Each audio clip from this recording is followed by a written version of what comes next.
سلول بنیادی انار. سلول بنیادی انار با داشتن آنتی اکسیدان‌های قوی مانند گالوتانین‌ها و الاژیتانین‌ها روشن کننده پوست، بهبود دهنده لک و تیرگی بوده و با یک دست کردن رنگ پوست باعث شفافیت و درخشندگی پوست می شود. سلول بنیادی انار به عنوان یک ابرمیوه و یک ماده روشن کننده هوشمند به طور خاص بر نقاط تیره پوست تأثیر گذاشته و رنگ آن را یک نواخت می کند. روغن سبوس برنج. روغن سبوس برنج حاوی مواد مفید مانند اسیدهای چرب مغذی و ویتامین ای بوده که به طور مؤثری رطوبت پوست را تأمین کرده و خاصیت ارتجاعی پوست را حفظ می کند. این روغن طبیعی دارای خاصیت آنتی اکسیدانی و ضد التهابی است و تأثیر زیادی در افزایش سلامت پوست دارد. شیباتر.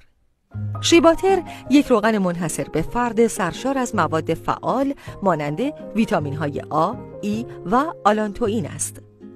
آنتی اکسیدان‌های موجود در آن از پوست در برابر آسیب‌های ناشی از آلودگی‌های محیطی، رادیکال‌های آزاد و پرتوهای فرابنفش محافظت کرده و باعث کند شدن روند پیری پوست می‌شود. شیباتر به دلیل داشتن خواص نرم کنندگی، مرطوب کنندگی و تسکین دهندگی از خشکی و التهابات پوستی نیز پیشگیری می کند. عصاره برگ گیاه اشقه.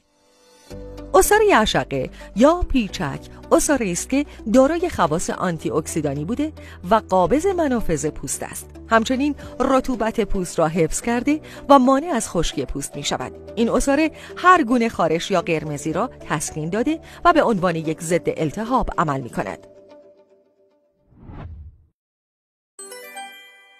عصاره گیاه دم اسب.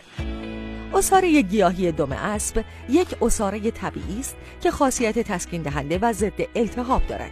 این عصاره علاوه بر تقویت کلاژن سازی با اثر ضد باکتری میتواند سلامت کلی پوست را بهبود ببخشد. عصاره دم اسب سرشار از پلیفنول ها بوده که فعالیت آنتی اکسیدانی بالایی داشته و با جذب پرتوهای فرابنفش در کاهش لک های پوستی مؤثر است.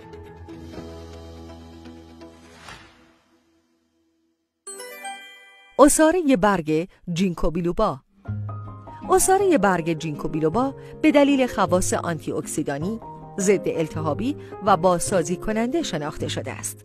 این عصاره از پوست در برابر رادیکال‌های آزاد محافظت کرده و اثرات تحریک کننده و التهابی آن را خنثی می‌کند. روغن سویا. روغن سویا یک عامل نرم کننده است که عملکرد سد دفاعی پوست را بهبود داده و از آن در برابر اثرات مخرب ناشی از عوامل محیطی و پرتوهای فرابنفش محافظت می‌کند. این روغن رطوبت را در پوست حفظ کرده و مانند یک سد محافظ مانع از تبخیر آب از سطح آن شده و باعث هیدراته شدن پوست می‌شود. روغن زیتون.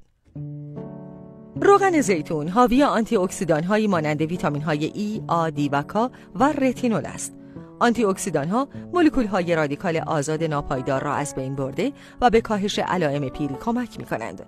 این ماده یک روغن گیاهی نرم کننده است که به دلیل اسیدهای چرب موجود در آن مانند اسکوالن به راحتی جذب پوست می‌شود. روغن زیتون که حاوی ویتامین ای و اسکوالن است به آبرسانی عمقی پوست کمک کرده و رطوبت آن را حفظ می‌کند. همچنین با داشتن خواص ضد التهابی به تسکین پوست تحریک شده یا ملتهب کمک می‌کند.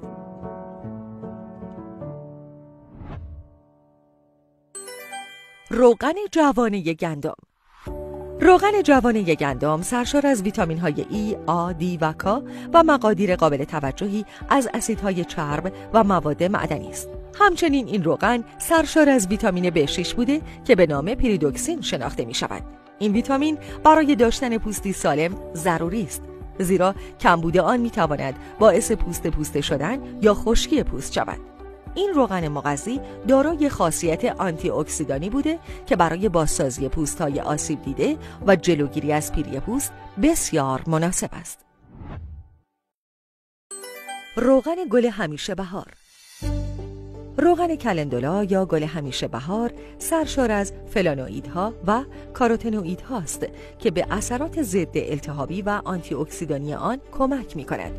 این روغن به دلیل اثرات تسکین دهنده می‌تواند قرمزی و التهابات پوست را کاهش دهد.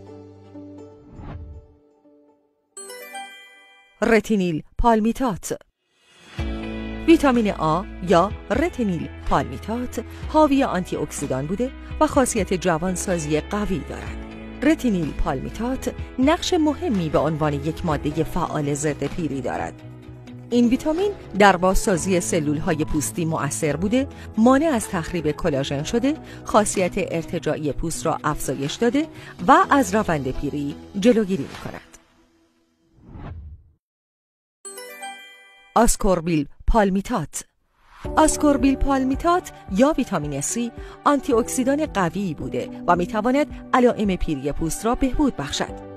این ویتامین به طور گسترده برای روشن کردن پوست از طریق اصلاح هایپرپیگمنتیشن و لک‌های پیری استفاده می‌شود.